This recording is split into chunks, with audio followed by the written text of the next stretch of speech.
നിങ്ങളെല്ലാവരും വായിക്കണേ. ഭഗവത്ഗീതയുടെ ഒരു ശ്ലോകം ഡെയിലി നിങ്ങൾ വായിക്കുക. 10 മിനിറ്റ് മതി നിങ്ങൾക്ക്.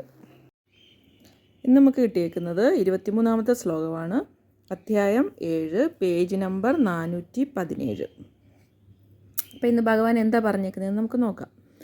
അന്തവത്തു ഫലം തേഷാം തദ്ഭവത്യൽപ മേധസാം ദേവൻ ദേവാ യജോ യാന്തി മത്ഭക്ത യാന്തി മാമപി. അപ്പോൾ ഭഗവാൻ എന്താ പറഞ്ഞേക്കുന്നത്? ദേവന്മാരെ ആരാധിക്കുന്നതിനേക്കാളിലും ഭഗവാൻ കൃഷ്ണനെ ആരാധിക്കുന്നതാണ് ഫലം ഉണ്ടാകുന്നതെന്നാണ് പറയുന്നത്.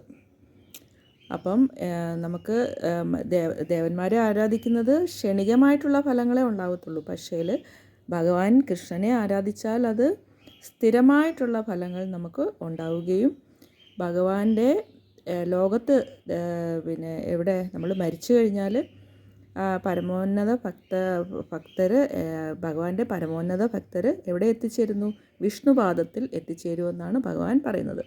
ഭഗവാനെ നിരന്തരം പ്രാർത്ഥിക്കുന്ന ഒരാൾ വിഷ്ണുപാദത്തിൽ തന്നെ മരിച്ചു കഴിഞ്ഞാൽ എത്തിച്ചേരുമെന്നാണ് ഭഗവാൻ പറയുന്നത്. ഹരേ കൃഷ്ണ.